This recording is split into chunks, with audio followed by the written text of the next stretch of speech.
Magic is found in every room where people connect over a shared purpose. In this weekly podcast, Luke, Hannah, and Chris explore the role of purpose, courage, mindset, and culture in every leader's quest for transformational performance. Welcome to Magic in the Room. Super excited about our episode today. I'm Luke Freeman. I'm Hannah Bratterud. And I'm Chris Province. Thank you guys for joining us. Today, we're going to talk about, what I consider one of the fundamentals of having a life well lived, which is like really driving engagement, being active within just our own existence, our own models. But I thought for the question of the day, what I want to know is, what are some of the habits? When you think back and say, this is a situation where I was super engaged, I was really driving to be better, I was putting in all my effort, all my intellectual effort, my emotional effort, it was going into this thing. What were the habits of the people that led you to that place? Yeah, that's a great question. I mean, for me, the thing that popped into my head, I'm going to give a shout out here to a guy named Chris King. He's now a therapist in Tulsa, Oklahoma, owns his own practice, is doing some amazing things with folks. We're good friends. But when I first met him and really started to get to know him, I was in college, and he was teaching a course that essentially was on facilitation and how do we create the right experiences for groups of people that help them grow and learn. And I have this specific memory of a time that I was facilitating a group, receiving feedback from him, and it was like a breakthrough moment for me where I started asking a different type of question that I still use to this day to help groups learn, just a different methodology. And I got there because he has a habit of allowing people to experiment and fail. And he's also excellent at giving feedback and recognition. And so one of his superpowers is encouragement, huge encourager. And, I'm someone who really likes negative feedback and constructive feedback, right? And I give it to myself a lot. And like even earlier, we were talking before we started recording, and Hannah was like, Luke, your teaching videos that we use for our courses and our content, like they're great, but you never smile. Mm-hmm. And I'm like, to me, that's a highlight of my day because I learned something that I would not have learned otherwise. Mm-hmm. And I'm absolutely going to remember that and incorporate that into what I do. So as someone who's like pretty self-critical, someone like a Chris who always gives me opportunity, always provides recognition on what I did well, like it just provided all this space for me to start performing at a next level, and really led me in a lot of ways into this world of helping groups grow, helping ask the right questions, helping set the conditions to invite out, the best in people and in teams. Mm-hmm. So just that habit of making space for someone to perform and giving them that real-time feedback and recognition. No, that's awesome. I have a similar example, but before I share the positive example, I'll share the habits of a couple leaders, one very early in my career and one kind of later on when I was further along, that both had the effect on me of completely disengaging. And I'm naturally a pretty engaged person. I tend to look for the good and look for the value. And I take a lot of pride in, going the extra mile and really doing good work. And I'm pretty internally motivated to do that. And so in these two cases, one was very early, while I was still finishing up school, and I had a leader that was very, very directive, and I would watch this person just kind of blow up at people and get into these like big emotional like backlashes, right? And even though it wasn't necessarily directly directed at me, I observed this behavior, and I observed that this person clearly wants things done in a certain way, and it's all about that way. And so I would just walk in every day and I would just like take direction and I would do exactly what I was told. And at one point, towards my leaving that particular engagement, I got the feedback from this leader saying, Hannah, I feel like you just walk in here and you check your brain at the door every day. And I thought to myself, yep, you're exactly right. That is what I've been doing. I walk in and I check my brain at the door because there's no room for me to think here. Mm-hmm. And a similar leader, later on, this was a newer leader, and very similar, came in being very, very directive. I was someone who enjoys autonomy, and I had enjoyed a lot of autonomy in my role up until that point. And this person wanting to really take charge started becoming very, very directive and very sort of, there was one piece of feedback I got one time saying, I really want you to own this meeting. And by owning this meeting, I would suggest you meet here at this location and at this time, and that you should have these particular agenda items. Mm-hmm. And I thought to myself, well, who actually owns this meeting? Did you own it? Right. And what do? I check my brain. I do as I'm told. I check my brain at the door because there's no room for me to think, right? Yeah. And so the opposite example is, the leader I had shortly before that, which was much more hands-off. And part of that is style too and maturity level, right? But this was very hands-off, but would ask me questions. Hannah, what do you think about this? Mm-hmm. How would you approach this situation? And I would give my input, right? I was challenged to think, and I was challenged to solve a problem, and I would come to the table with the solution, and then my leader would give input and feedback, and we would collaborate and make it better, right? But the two approaches were so different and had completely different outcomes in terms of how I engaged myself and my mind in the work that I was doing. Yeah, that's awesome. What about you? There's a lot of people in my life that have similar habits and similar way. But I think for maybe as a story that offers value to folks that listen, I'm going to call out Dan Edwards and Terry Watts, who were kind of my chain of command, if you will, when my first real job, out of college, professional job, and 22 years old, just kind of wandering around doing things, and like for them to say, like, recognize that there might be something to me. So the first time they said, the work you do offers value. Here's this item, here's this artifact, this above and beyond award. Like, here's something we want to give to you to confirm that the work you're doing matters. And as a 22-year-old kid, that was the first kind of spark that said, I can have a successful career. And it informed that the habits that I was exhibiting were of value to that organization, and that I should keep doing that. And so every day it was like a little more effort, fill in this gap, and really taking a whole see a need, fill a need, and learning that had value. Yeah. And that's what carries over to me 23 years later.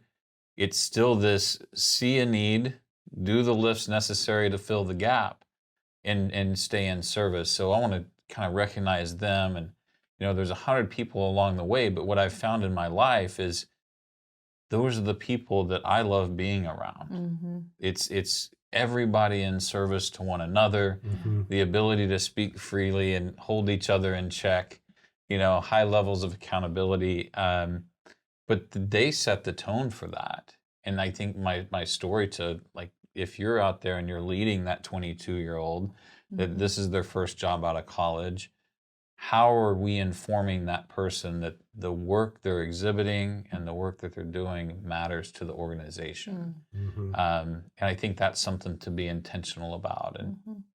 And I'll get a little more into the rest of that story later. But when we think about driving engagement, let's start with, maybe the obvious, like, what is it and why is it important?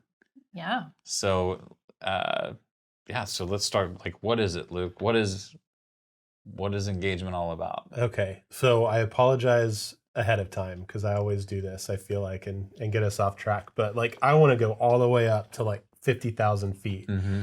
And if the intent of an organization is to continue to evolve, right? Business evolution, like that infinite game thing that Simon Sinek talks about, like forward momentum, creating value. Like if we really believe that every business needs to be in that game of evolution and intentional evolution, forward moving, the only way to get there is to have, in some degree, somewhere inside your organization, I liked how you said it, the see a need, fill a need, the ability to do that, and some culture that allows that. And if we don't have a culture that allows people to create value, to default to action, to do things to move us forward, like what we see is places that like they are very slow to change and evolve. Yeah. And it's becoming super clear right now, right? Middle of pandemic, right? All these things, everyone's having to change, everyone's having to grow, learn. Like the places where that's easy to happen, like people are kind of doing okay. The places where that's really hard and not part of their culture already, like, man, the folks that I work with in those organizations, like they are hurting. Like it is painful. And so for me, like, why is engagement important?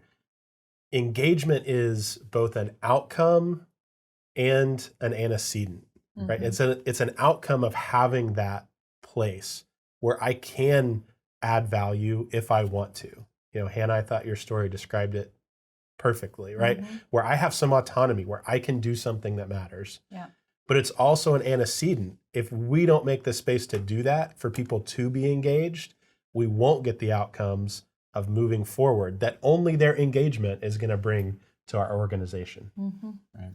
And then there's this whole aspect of, you know, we do our best work when we feel engaged, right? And so when we have, and we're going to talk a little bit about some tactics to how we as leaders can increase engagement for ourselves and you know, importantly for our teams. But part of, you know, just recognizing that is if we want people to show up as their best selves, doing their best work, we have to create that environment, that, you know, antecedents where we have the ability to get that level of outcome from people, where we show up with discretionary effort because we care. We actually care about the work. We're self-motivated and driven to do the work. We're not doing the minimum, checking the box because otherwise we might get fired, right? There's the two kind of extremes, right, of being actively disengaged and being actively engaged. There's a big middle there, but how do we move people, you know, further along that spectrum and create a team environment where everybody's motivated to do their best work every day? Yeah. Yeah, and I think it's really important. You brought up like discretionary effort, which I think is really the hallmark of engagement. But the different types of effort, you know, I like to challenge leaders to think about when it comes to emotional effort, intellectual effort, and physical effort, like are we in balance? You know, what does my team need more of from me? Where am I possibly over investing with whatever community or organization I'm involved with? But just maintaining the balance between those three types of effort and just maintain just health, right? Yeah. Mental health, physical health, all the things. Like monitor your types of effort and how you're extending that energy as you are engaged. You know, in speaking to that, I don't think, I'm still waiting to meet the person that says, I really want to suck at my job, right? I have not met that person yet. I think as Americans, like, we work hard. I think everyone wants to succeed. It's about having that environment to succeed. And you kind of touched on, like, really having the psychological safety to act and fail. So what can a leader do to create that environment? Like, how do I deliver something as, you know, out there as psychological safety? Right. Yeah, that's a great question. I mean, we have to have relationships. I mean, maybe that sounds simple, but like, what is a real relationship?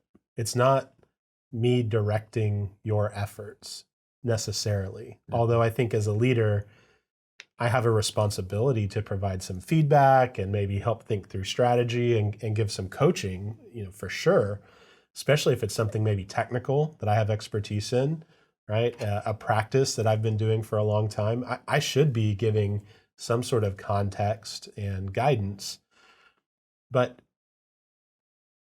I need to believe more in the abilities of the people on my team than they even believe themselves. That's great. If I believe that they're capable of more than what they're doing right now, and I really believe that, why would I not leverage that latent ability that's inside them? And where I see leaders getting in trouble is when they don't believe, for whatever reason, that the people on their teams, the people that report to them, even peers and peer teams, when they see all those people as stupid or lazy or ignorant or bumbling or whatever the thing is, right? And man, I don't know, like they get into that blind spot feedback loop where they believe someone's incompetent, so they treat them like they're incompetent. Absolutely. Yeah. And then that person doesn't bring what's so amazing about themselves to work. Right. And I was talking to a young leader the other day. She's mid-30s. She just transitioned jobs. So she's coming from a culture where, and I know this person to be highly conscientious. She loves to create output, right? She wants to contribute. She wants to improve things. She has lots of great experience in improving processes, right? And asking good questions to clarify processes. But she was in a place where she had to basically create a business case for any sort of incremental improvement. And if she should spend her effort doing incremental improvement work. That's human capital, though, Luke. How else are you going to invest human capital if you don't have a business case for it? Yeah. And so she has transitioned now into this culture where when she sees a need, she is empowered to fill the need. Now, are there constraints still? Are there deliverables that have to be created for the business to function? Absolutely. But the culture she's in now would never slap her hand or question her trying to move that business forward, improve a process, asking a question.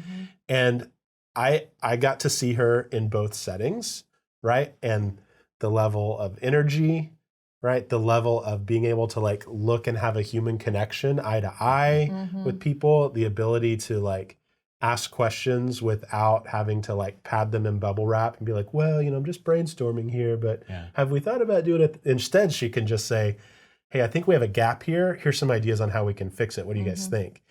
Right? And that level of like just taking the emotional bullshit out of it, right? And all of that work that she was having to do, covering who she really was every day, like she has so much more to offer. Yeah. And so for me, like I look at the two leaders that she's working with, and I just think like if the first leader understood what they had and truly believed that this person, this contributor, was better than the leader at a lot of things, like why would they not have leveraged that? Why would they not have asked for those things? And to me, it goes back to like they truly believe that they are the expert. Right. And for me as a leader, like I've got to remember I am not the expert. Like maybe in a few things, right? But we're all only experts at one or two things. Very few. Very few. Yeah. And it may not be things at work. Yeah. Right. And that's these like the operators that say, I don't need to learn. I've got this. Right? Like we all know who they are. Like, I've got it. Okay. Yeah. Like until as leaders, we can look at every person on planet Earth and say, I can learn something from them. Then we don't got this. We don't got this. Not yet. Like that's the approach is seeing every person of value and what can I learn from that person that makes me better and adds texture and ability to my existence. So what's your thoughts on the whole psychological safety thing? Yeah, that plays a huge part of it, right? And so in my two examples as well, and especially in that first example, the early one, when I was watching the reactions of this particular leader to others in the organization making a mistake or approaching something in the perceived wrong way, and I was watching that and I was like, oh, I'm not going to try anything that is even remotely risky because I don't want that kind of reaction, right? So I'm going to be very careful. I'm going to do exactly what I'm told and no more. Because I did not feel psychologically safe to try things, to experiment, to, potentially fail because I tried something new that we hadn't done before, right? And it was like night and day when I was in a different environment. And part of that was maturity on my part too, where I built more confidence. And, I was able to also create the kind of environment for myself where, I was willing to take those risks and maybe learned better how to communicate what I was doing and not as afraid of the reactions. But absolutely, if people watch you blow up at somebody, even if you don't blow up at them, I guarantee you it's going to affect how psychologically safe they feel. Or if people get fired for making a mistake or they get demoted or, and obviously there's like levels of risk here and levels of, if it's like blatant neglect and failure, that's one thing. But if someone is truly trying to improve a process or, trying to be innovative by coming up with new ideas and that gets shot down at the first turn, people just aren't going to keep doing that. Yeah, and imagine the difference the response between getting shot down and getting coached. Right? That's the difference. Like, do you want this person's extra effort or do you not want it? If you don't want them to expend any extra effort, like just shut them down. Transact them. Right. Exactly. And I think that's a key takeaway is like psychological safety does have that component of like, are we directing and transacting effort or are we transforming people, stretch assignments, coaching them up? I think it's hard to have a lot of safety when I'm being directed all the time. I mean, there just have to be so much trust for that transactional environment to win. But when I have that psychological safety, like now action is encouraged, we're evolving the business, and that's really what allows businesses to move at the speed of the problem. What happens in those directing, transacting, boss sort of organizations is they kind of get locked into wherever they're at. Right. And they don't ever have new inputs, so they continually generate the same outputs. And it's okay. Like if they're succeeding, if they like their bottom line and they want to continue being that company, that's fine. But if they want growth, if they want to add value to people's careers, if they want to increase retention, they're going to have to change some inputs. And I think we kind of see that over and over again in businesses that are challenged. So I just think it's important that if you want to move at the speed of the problem, you have to have that environment of safety. So I want to hear from you guys about kind of your all-time hits here. And I'm going to give you one answer only, no cheating. Oh. Okay? No Man, because I know I'm not good with picking any one thing. That's why I say one thing. Okay? And because I know you're going to say, can I have two? No, you can't have two. You can have one. So let's talk. That's very disengaging of you. Right? You get one. I'm transacting you. Okay. I'm transacting you to one greatest all-time hit. But what is... If you can say, here's the thing, what is the thing that leaders can do to drive engagement? What's the most important thing from your seat? And let's be tactical. I mean, right? that one's actually easy for me. I will pick one. There are many, but I can pick one, and that is, and I'm going to quote Tom Peters here, the simple act of paying positive attention to people has a great deal to do with productivity. And it alludes back to something we talked about in a previous episode of when you allow people to feel seen, heard, and understood. When you pay positive attention, and we've talked about this maybe before as well, but there's this misnomer that feedback creates engagement. It's not the feedback, it's the paying attention to people. We all want to feel seen, heard, understood. We want our existence to matter. We want to be acknowledged. And especially when you pay positive attention to the things that people do well, it is one of the fastest ways to build engagement. And that goes to your example that you showed or that you shared earlier about Chris King and how he was such an encourager and really paid attention to the positive things that you did and called that out, created this environment where you wanted to do more of that. Yeah. So that's mine. Pay positive attention to people. Positive attention. Where are you coming from, Luke? The one thing, kill your ego. Oh, nice. And tactically what that looks like is you have to reduce your blind spots as much as possible. So if you have not received feedback from your direct reports, your team, your peers, your boss sometimes, if you have a strong personality, in the last 2 weeks, you probably have an ego problem. And we all have ego problems, right? That's part of being human. Not me. We think we're cool. Yeah. I just have an ego. I don't have a problem with it. But, I'm just going to be as bold as that. If you haven't received substantive feedback in the last 2 weeks, you have a problem. Yeah.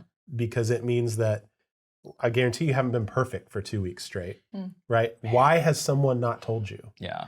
And if you're sitting in a place where you haven't received feedback, your team is not as engaged as they could be because you're living in a fantasy world and they're managing you and managing your perception of them. Yeah, and that both of those are Dr. Bob Four-clap answers. I mean, this idea, and we see it a lot. Your ego is not your amigo, right? So that's our coach speak. But when we're not accepting that feedback on an ongoing basis, it's like any other relationship. It stacks up, and then we take it as a waterboard. Yep. Right. And usually that comes with a demotion, could come with a cut in pay, right? And now it's like, look what they did to me. Yep. Because I'm centric, right? It's all about me and my career and where I'm going. Maybe I take a different worldview and I check in and do the things, right? Yeah, and the ego says when you get that wave of feedback, demotion, whatever it is, get put on a performance improvement plan, the ego says it's their fault that no one told me earlier, right? But if we're managing our ego, we're taking responsibility and saying, what can I do different to make sure that I'm receiving feedback early and often in the future? Yeah. Well, and that's the idea of, as leaders, we have to lead up and down and out, or down and in, up and out, right? So we're always leading and, managing, right? Manage the relationships. How do we check in? But Hannah, my takeaway from what you said is paying intentional attention to other people, positive time. And that's why as an organization we value breaking bread. It means something to have lunch with someone. Yeah. And the question to leaders, how are you doing lunch? Who are you doing it with?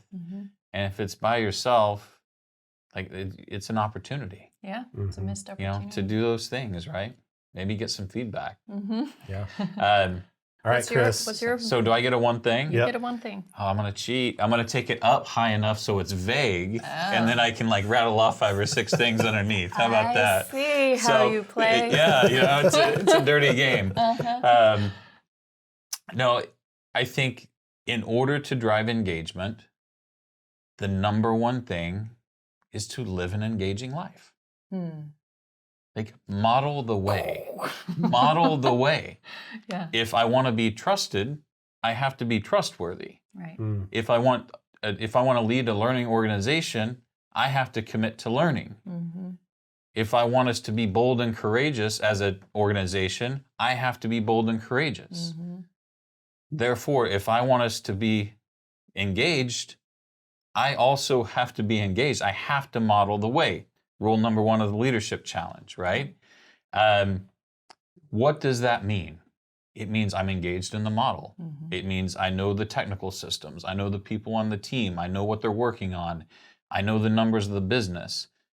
I'm active within the model that I'm a member of. Yeah. And I know my shit. Like, I'm competent. Right. Like, that's part of living an engaged life. I can't just be some guy that sits in this office and hopes everybody else sells the product because I invented it 20 years ago. Like, that doesn't work. We have to stay active within that model. So that's my one thing. Okay, I have a follow-up question, and this might be taking us off the rails It's fine. here. But so I've had experience observing people who are the buffer between their team or their business unit and a disengaged or less healthy, we'll just say, culture of a wider organization. So they sit in that leader chair, and their unit that they're responsible for is like firing on all cylinders. Yeah. People are engaged, they love their jobs, they're doing amazing things. And that leader somehow creates that in the midst of this crazy unhealthy thing. Like, how does that happen? I guess I'm curious. And what would you say to that person who somehow is making that magic happen? Yeah. Like, I feel compassionate towards them, but I also feel like I want to put them on a pedestal and just like bow down and be like, you're amazing. Thank you for doing this, because you obviously care. Yeah. But they don't have enough gravity, right? If there's 10 departments and you have one department operating like that, they don't have the gravity until the senior leader gives them the gravity. Yeah. Like, basically, they've widened their shoulders and they're saying, I'm keeping the weight of this bad culture off of our team. So that leader has broadened up and is shouldering all that weight, Yeah. that pressure that wants to make their team look like all the other teams, and they're doing things differently. They've got collaborated strategies. They have a clear communications framework. They understand their purpose as a team, how they fit into the organization. They're measuring what matters. They're doing the things, even though the organization is working completely against them. And it's the courage of that one leader in that one department that has widened up and said, I don't give a shit how everybody else is going to do it. This is what I believe, and this is how I believe our team can be great, regardless of the culture of the rest of the organization. Yeah, and that's what it's all about. It's about creating culture, and a leader's responsibility is to create culture, right? There was a article in, I think, Harvard Business Review a few years ago that talked about corporate culture versus local culture, right? And we do know the power of teams, and small teams have the ability to create that sort of really locked arms, sense of purpose. We're in this together, because it's small enough of a unit that you can really get to know each other on a personal level, which creates trust and that sense of we can lean on each other, or I would trust my life to this person because I know them that well, right? And in Team of Teams, General McChrystal talks about, the SEAL teams and how as a unit they're so tightly knit, but in the larger military organization, it wasn't always like that. They didn't operate in the same way. And that's what we see, I think, mirrored in corporate cultures a lot. And what this article talked about that was really interesting to me was that it can go both ways, right? You can have a really toxic corporate culture, and yet you can have really healthy teams within that culture, and it's all based on the local leader and the culture that they set and the things that they do to create that, right? That unity and that sense of purpose. And you can also have the opposite. You can have a really healthy corporate culture and then a toxic team culture. And it all rises and falls on the individual leader and the courage of that individual. Yeah, but with the right standards of conduct and right people practices, we can remove the leader of the bad team, right? Whereas the other one just has to stay there and suffer, or we risk losing them. So either way, those are situations we run into a lot, and we are outfitted to help with. But I feel for those organizations, and the leaders that are looking to accomplish within them. So 2 things that are not negotiable. Okay, we kind of went around the horn. Here's our one thing. Talked about some habits to open this episode, but I want to talk about 2 non-negotiables. And I'd like Luke, if you will speak to one of them, and Hannah, I'm going to ask you to speak to the other one. But Luke, I would like you to talk about the non-negotiable of the communications framework, and how important is it to have that intentional communications framework that creates the conversations that drive engagement. Yeah, so we've talked on the podcast before about this idea of cascading, the fallacy of trusting cascading. Yeah. Right. And that a lot of people say, well, as an organization, we cascade, we get the information to the leaders, and then it gets everywhere. Right. And that's just like anyone who's experienced that type of strategy, it just does not work. And unfortunately, people default to it because it's easy. And you also, as a senior leader, you can abdicate responsibility and get away with it. You always have that middle manager or the frontline supervisor, wherever it broke down, you can always blame them for not getting that communication out there. But that's not taking ownership of engagement of your organization, of your team. So when we talk about like a holistic communication strategy that drives engagement, we talk about like what are the natural cadences that information needs to go out in this organization. And it's different for everyone. You know, if you have a fast-paced, tech sector company that is responding to competition really quickly or responding to trending really quickly, think about how Twitter has to respond to things that come up during an election year. Right. There's got to be a task force that has some sort of comms strategy that is daily, hourly, minute by minute. I don't know. I don't know how they manage it. Right. But the comms strategy is really rapid. There are some other organizations that you really can get away with probably weekly or monthly, maybe even some items quarterly. Although I think in 2020, like the quarterly cadence is probably on its deathbed for most people in the US. Right. So yeah, the question is like, what do people need to know to be engaged? If engagement comes from autonomy, comes from being able to master something, comes from the relationships that you have with people, what do you need to know to enable those 3 things? What information has to be shared so that I have the information I need to make informed, wise, purpose and strategy aligned, autonomous decisions. Right. I can't be autonomous and move our organization forward if I only know half the story. Right. So that's a piece of it. Mastery, like how do I grow? How do I know what I need to be reading, what I need to be working on with my team, right? If I'm not getting the right information. So real simple example, pulse survey on employee engagement. If I'm a front level, manager, and let's say I'm responsible for 10, 15 people, right? And I don't know, I'm not getting that feedback. I'm not getting a pulse on that team, let's say monthly, quarterly, whatever it is. How do I master driving engagement? Right. If I'm not getting that feedback. So there's 20 other things we could talk about with communication, but I think those are just a couple examples that give us a flavor for, as a leader, like we have to devote a good chunk of our time on getting clear around, does everyone know enough of the story that I can truly empower them to go out there and do amazing things and be engaged? And if I'm seeing a lack of engagement, I know I have to change some of my time budget towards communication to empower people to be engaged, be autonomous, go out there and grow. Yeah. And I think that really hammers home, leadership is conversation. Yeah. And you have to set up the framework so we can have all the right conversations. Because if people have all the information available and that doesn't add up, there has to be more to the story. So what do we know and who else needs to know? When do they need to know it? Walking through what is planning, what is work time, what is decision time, and getting super intentional, again, elevating that communications framework to the same level of importance of our strategies. We want to spend all this time on strategy and limited amount of time focus on how do we communicate and collaborate around making these things happen. I love the stories where like we went away and we created a strategy and our senior leadership team spent 2 or 3 days on it.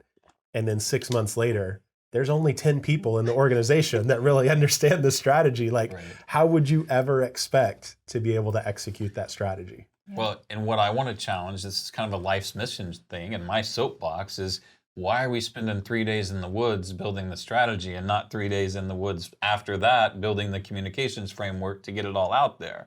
Like, there's just a basic misalignment between how we invest resources in strategy and communications. So, that's one of our, a non-negotiable, if we're going to drive engagement, is having those intentional frameworks. The other one, Hannah, I know something that we are deeply passionate about, and a shout out to our friends over at MTM. So let's talk about meaningful recognition.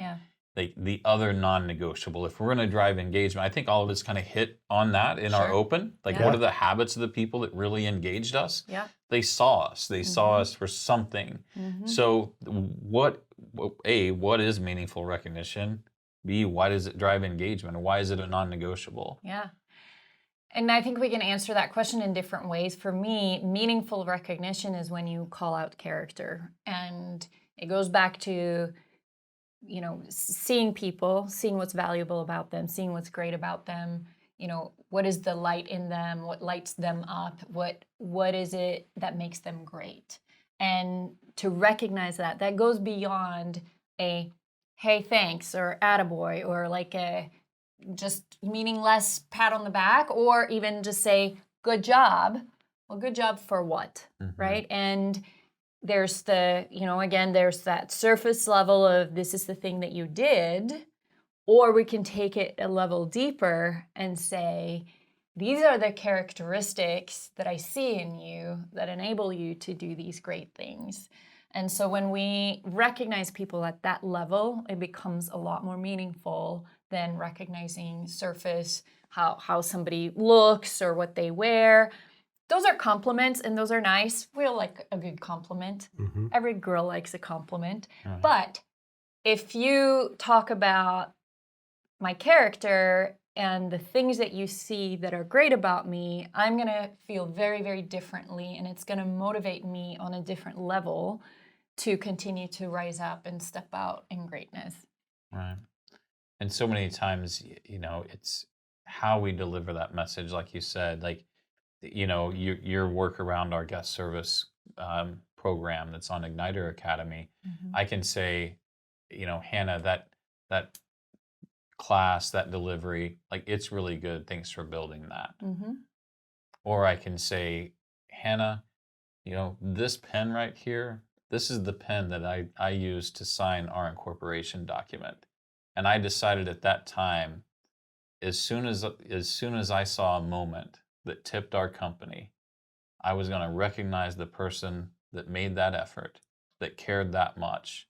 I wanted to give them this pen because this is where it started, and that person that tipped us, I want to recognize them in their moment due to their character. So I thank you for your commitment to learning, because I know going into that, you didn't already know how to do all the things, but you applied your ability to learn, your commitment to our organization, and the baseline character that you have that drives all of your achievement and all the things you want to achieve. Thank you for committing to our team and making that happen, and you making us better. So I'd like to recognize you with that pen. Well, thank you. That was very meaningful. So For everyone listening, that's not real. yeah, There's not a real, that's not the pen. this isn't the right story pen. was real. Right? But I think it just kind of calls out the power Are of you story. saying that what he recognized about me No, wasn't your real? character is real, Hannah. Oh. The pen's not real. Yeah. But I didn't want Hannah to be taken in. Yeah. And she's going to go home and frame this pin. Yeah, right. And then 2 years later, it's going to come out like, what pin is that? You're like, why do you have that pin framed on your wall? Cheap big pen. And that's just a little bit like working off the cuff, but I think it's the difference of, hey, thanks for building that class. Thank you for doing the transactional thing versus I see you. I know the character that was required to do that and the lift, the emotional lift, the physical lift, the intellectual lift, whatever type of effort it was. Right. I want to recognize your character and that's behind the effort. And if I can add a story and an artifact, like it makes it even better. Yeah. So, I think that's recognition is powerful. It is a non-negotiable for a high-performance team, for high-performance leaders, and for high-performance enterprise. So I thought I would just want to spend some time when we're talking about engagement, spend a little bit of time around that idea. Well, and I think it's helpful to like give an illustration of non-meaningful recognition too. And the easy one is like bonuses. Yeah. Right. And I think, I just want to put some feet on this because oftentimes when we think about engagement, we think about like, well, how do I give someone a perk or a bonus for good work? And I want every leader out there, I want everyone I talk to know like compensation and benefits.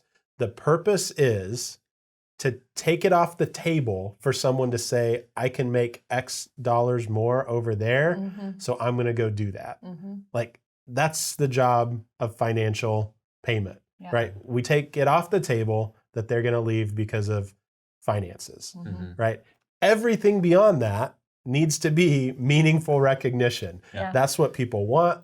They don't know it. They even tell you it's not what they want. They tell you, there have been studies that show people say they'd rather have $5 than a card saying congratulations. But if you give them a card to one group that says, thank you for your work, and $5 to another group, the group that gets the card works harder. Like, that's science. Right. So, but for whatever reason, we haven't applied that. And most organizations spend all this time around designing these complicated programs when they could take, let's say, a quarter or a half of their effort that they spend and just say, how do we make sure that all the best ways that people show up, when they show out a character trait or a value that aligns with our purpose and our values, what we've committed to as an organization, let's make sure we don't miss a single one of those and we recognize people. And when that starts happening, I mean, like, the magic faucet gets turned on, right? Engagement just keeps going up.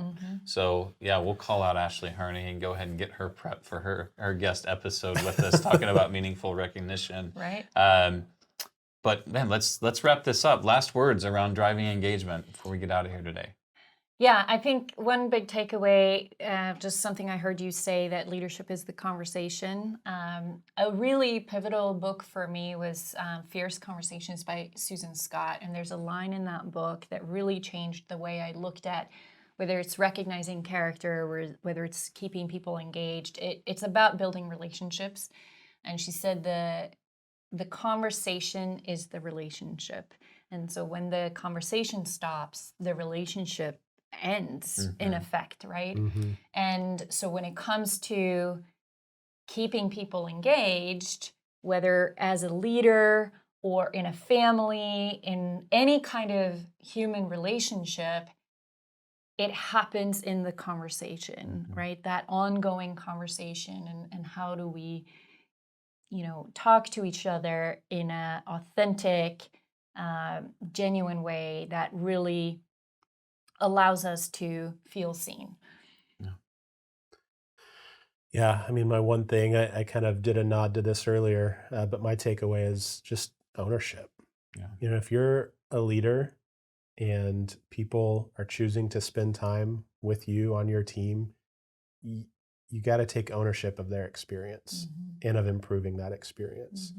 And sayings like, shit always rolls downhill. Like, no. Until it gets to me, it does. Right. And then I'm building a dam, Right. Like, I'm going to take that responsibility that my team has as good an experience as possible.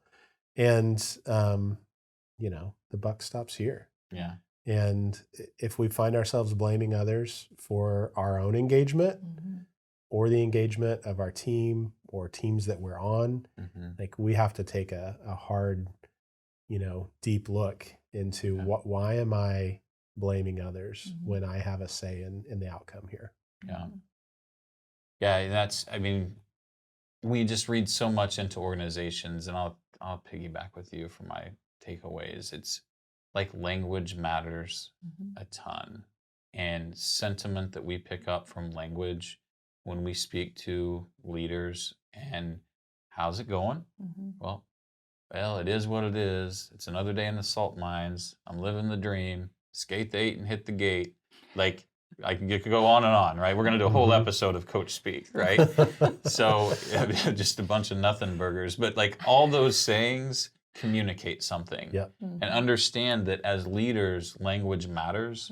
And when we use language like that, it's just removing our responsibility and accepting what is and accepting status quo, therefore becoming part of the challenge instead of doing the effort, right? Like, what does it take to drive engagement, being active within our models and moving us from where we are to where we need to be.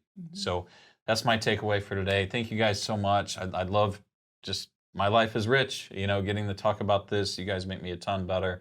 I learn from you every time, and it's hard to keep up. So as long as I feel that way, I want to keep doing it. So thank you all. And let's get out of here. So if you guys want to learn more about driving engagement, we have a blog on our website. We coach around these things. There's a lot of conversation around our organization with this. Please feel free to reach out. Connect with us in our social channels and engage with us around engagement. Thank you guys. If you like what you heard today, drop us down, give us a like and a subscribe, and you'll get notified every time we cut a new episode or there's a new release. Also, if you don't mind doing the same thing on Spotify, iTunes, or whatever podcast platform you use, that would be greatly appreciated. If you didn't like what you heard, we'll promise to do better next time. Let's win the day.